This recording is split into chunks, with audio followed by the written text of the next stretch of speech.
નમસ્કાર દર્શક મિત્રો, કિસાન સમાચાર ચેનલમાં તમારું સ્વાગત છે। જાણીએ આજના સૌથી મોટા સમાચાર। દુષ્કાળનું જોખમ, મોદીએ આપી ચેતવણી।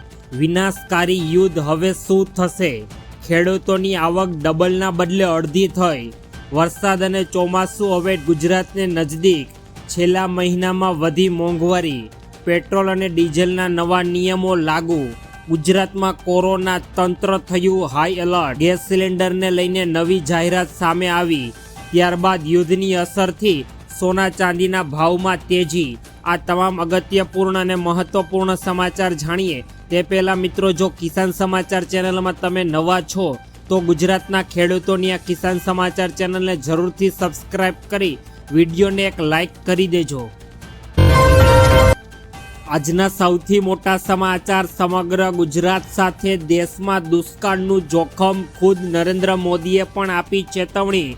અત્યારે અલ નીલોનો સત્તાવાર રીતે પેસિફિક મહાસાગરમાં શરૂ થઈ ગયો છે। હવામાન શાસ્ત્રીઓએ પણ આ વિશે ચિંતાજનક ચેતવણી વચ્ચે અત્યારે ભારતના વડાપ્રધાન નરેન્દ્ર મોદીએ પણ વ્યક્તિગત રીતે અત્યારે કાર્યભાર સંભાળ્યો છે અને નવી દિલ્હીમાં રાષ્ટ્રપતિ ભવનના સાંસ્કૃતિક કેન્દ્ર ખાતે યોજાયેલી નીતિ આયોગની 11મી કાઉન્સિલ બેઠકમાં પીએમ મોદીએ પણ તમામ રાજ્યોને અત્યારે અલ નીલોના જોખમ વિશે ચેતવણી આપી છે।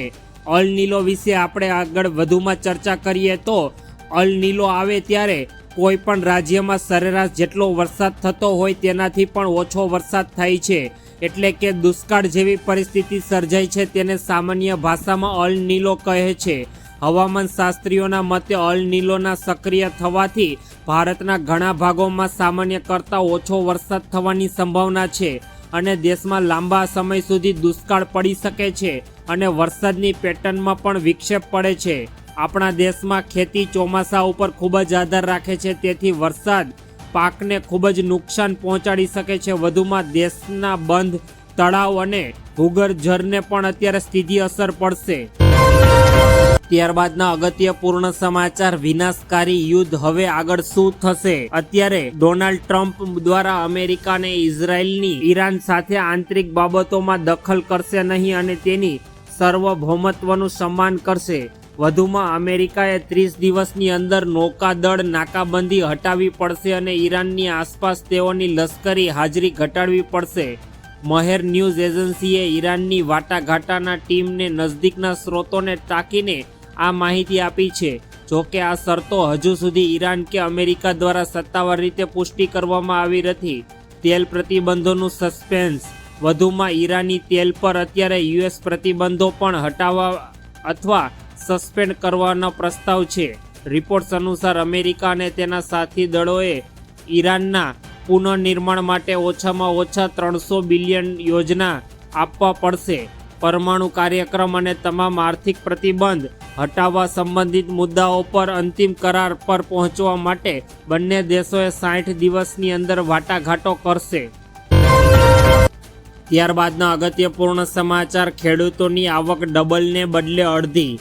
ગુજરાતના ખેડૂતોના વિવિધ પ્રશ્નોને લઈને ગુજરાત કિસાન કોંગ્રેસ અને કિસાન સમિતિ ગુજરાત દ્વારા આગામી 15 જૂને ગાંધીનગર ખાતે વિશાળ ખેડૂત રેલી અને ગુજરાતના કાર્યક્રમમાં જે રજૂઆત કરવામાં આવી તેઓનું આયોજન કરવામાં આવ્યું છે। આ અંગે રાજકોટ શહેર કોંગ્રેસ સમિતિ ખાતે યોજાયેલી પત્રકાર પરિષદના વડગામના ધારાસભ્ય જિગ્નેશ મેવાણી, ખેડૂત આગેવાન પાલભાઈ આંબલિયા અને રાજદીપસિંહ જાડેજાએ ખેડૂતોને મોટી સંખ્યામાં ગાંધીનગર પહોંચવા માટે આહવાન કર્યું છે। પત્રકાર પરિષદમાં આગેવાનોએ આક્ષેપ કર્યો હતો કે કેન્દ્ર અને રાજ્ય સરકારના નીતિઓને કારણે ગુજરાતના ખેડૂતોને આર્થિક સંકટનો સામનો કરવો પડે છે। ખેડૂતોની આવક બમણી કરવાના વાયદાઓ સામે ખેડૂતોની આવક ઘટી રહી હોવાનું તેમણે જણાવ્યું હતું। સાથે જ વીજ ટ્રાન્સમિશન લાઇનોમાં પણ અત્યારે ખેડૂતોની જમીનને પૂરતો વળતર ન મળતું હોવાનો મુદ્દો પણ ઉઠાવ્યો હતો। ત્યારબાદના મહત્વપૂર્ણ સમાચાર। વરસાદ અને ચોમાસું બંને નજદીક। ગુજરાતમાં અત્યારે કાગોળે ચોમાસાની રાહ જોવાઈ રહી છે। દેશના અનેક ભાગોમાં ચોમાસું પહોંચી ગયું છે અને પાડોશી રાજ્ય મહારાષ્ટ્રમાં પણ ચોમાસાનું આગમન થઈ ગયું છે, પરંતુ ગુજરાતમાં હજુ સુધી વરસાદના કોઈ એંધાણ નથી। હવામાન વિભાગના નિષ્ણાત આંબાલાલ પટેલે આગાહી કરતાં કહ્યું કે ચોમાસામાં સામાન્ય કરતાં વધુ અને નીચલા લેવલે પશ્ચિમી વિક્ષેપો આવી રહ્યા છે, જે ચોમાસાને નબળું પાડી રહ્યા છે. હજુ સુધી મુંબઈમાં ચોમાસું પહોંચ્યું નથી, પરંતુ વરસાદ ચાલુ છે અને મુંબઈમાં ચોમાસું પહોંચ્યા બાદ તે આગળ વધી શકે છે અને 12-13 જૂન સુધી મુંબઈમાં ભારે વરસાદની શક્યતા કરવામાં આવી હતી. તેના બાદ અત્યારે 16 જૂન સુધી દક્ષિણ ગુજરાત અને દક્ષિણ સૌરાષ્ટ્રના ભાગોમાં મેઘરાજાનું મોનિષ્ટ નક્ષત્રમાં વરસાદ થવાની સંભાવના છે. ગુજરાતના અન્ય ભાગોમાં પણ આ નક્ષત્રમાં સારો એવો વરસાદ થઈ શકે છે. ત્યારબાદના અગત્યપૂર્ણ સમાચાર. છેલ્લા મહિનામાં વધી મોંઘવારી. શુક્રવારે જારી કરેલા સરકારી આંકડા મુજબ મે મહિનામાં ભારતનો છૂટક ફુગાવો વધીને 3.99% થયો છે. આ મુખ્યત્વે ખાદ્ય પદાર્થો અને ઈંધણના ભાવ વધારાને કારણે થયો હતો. મધ્ય પૂર્વમાં ચાલી રહેલા સંઘર્ષ પર દબાણ ચાલુ રાખ્યું, જેના કારણે ફુગાવો અંગે અનિશ્ચિતતામાં ઊભી ગઈ છે.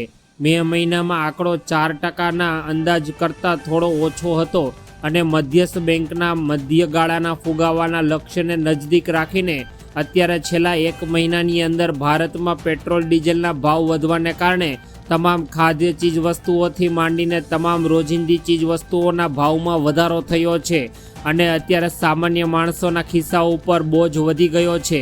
માત્ર 1 મહિનાની અંદર જ ભારતમાં 4.5%ના દરે મોંઘવારીમાં વધારો થયો છે. ત્યારબાદના અગત્યપૂર્ણ સમાચાર. પેટ્રોલ અને ડીઝલના નવા નિયમો લાગુ. પેટ્રોલ અને ડીઝલને લઈને અત્યારે નવા નિયમો લાગુ થયા, જેમાં પેટ્રોલ ડીઝલના ભાવમાં વધારો કર્યા પછી સરકારે પેટ્રોલ ડીઝલ ખરીદવા માટેના નિયમોમાં પણ સુધારો કર્યો છે. ચાલો જાણી લઈએ કે નવા નિયમોમાં શું શું સામેલ છે. ઔદ્યોગિક, વ્યાપારિક કે સંસ્થાકીય ગ્રાહકો હવે પેટ્રોલ પંપને બદલે ગ્રાહક પંપ પરથી જ પેટ્રોલ અને ડીઝલ ખરીદશે. પેટ્રોલ પંપ હવે ફક્ત વાહનોની ટાંકીમાં અથવા પેસે મજદૂર કન્ટેનર ડીઝલ વિતરણ કરશે. એક ગ્રાહક અથવા વાહનોને દરરોજ 200 લીટરથી વધુ ડીઝલનો વપરાશ કરવાની મંજૂરી આપવામાં આવશે નહીં. પંપ પરથી ડીઝલ ખરીદવા અને પછી તેને વેચવાની મંજૂરી પણ આપવામાં આવશે નહીં. ઓઇલ કંપનીઓ અને પંપ ડીલરોને આ નિયમ લાગુ પડશે. આ સાથે જ આ નિયમોનું ઉલ્લંઘન કરવા બદલ સરકાર દ્વારા કાર્યવાહી પણ કરવામાં આવશે. ત્યારબાદના અગત્યપૂર્ણ સમાચાર. ગુજરાતમાં કોરોનાના હાઈ એલર્ટ. તંત્ર થયું અત્યારે સચેત. ગુજરાતમાં અત્યારે 6 વર્ષ બાદ ફરી એકવાર કોરોનાએ દસ્તક દીધી છે. એક સમયે સમગ્ર વિશ્વમાં હાહાકાર મચાવનાર કોરોના વાયરસ હવે લગભગ ભૂતકાળ બની ગયો હતો. લોકો સામાન્ય જીવનશૈલી તરફ પરત ફરી ગયા હતા અને કોરોનાનો ભય પણ ઓછો ઘણો થઈ ગયો હતો. જોકે હવે ગાંધીનગરમાં કોરોનાનો એક શંકાસ્પદ પોઝિટિવ કેસ સામે આવતા આરોગ્ય વિભાગ ફરી એકવાર સતર્ક થઈ ગયું છે. ખાનગી હોસ્પિટલમાં દાખલ કરવામાં આવ્યો છે. આ પેશન્ટને પ્રાપ્ત માહિતી મુજબ ગાંધીનગરના સરખાસ ગામ વિસ્તારમાં રહેતી 51 વર્ષીય મહિલાને તાજેતરમાં ઉત્તરાખંડની ચારધામ યાત્રા પૂર્ણ કરીને પરત ફરી હતી. ત્યારબાદ તેઓનો રિપોર્ટ કરવામાં આવ્યો હતો. તેમાં તે કોરોના પોઝિટિવ અત્યારે જોવા મળી છે. ત્યારબાદ તંત્ર પણ અત્યારે હાઈ એલર્ટ થઈ ગયું છે અને ફરી એકવાર સરકાર દ્વારા કોરોનાને નિસ્તો નાબૂદ કરવા માટે સરકાર અત્યારે કાર્યરત કરી છે. ત્યારબાદના મહત્વપૂર્ણ સમાચાર. ગેસ સિલિન્ડરને લઈને નવી જાહેરાત. અમેરિકા અને ઈરાન વચ્ચે ફરી એકવાર યુદ્ધ શરૂ થઈ ગયું છે. આની સીધી અસર ઈરાનના હોર્મુઝ સ્ટ્રેટ પર પૂરી રીતે બંધ કરી દીધું છે. એવામાં સામાન્ય જનતાને કાચા તેલની સપ્લાય ન થતાં અત્યારે ચિંતા શરૂ થઈ ગઈ છે.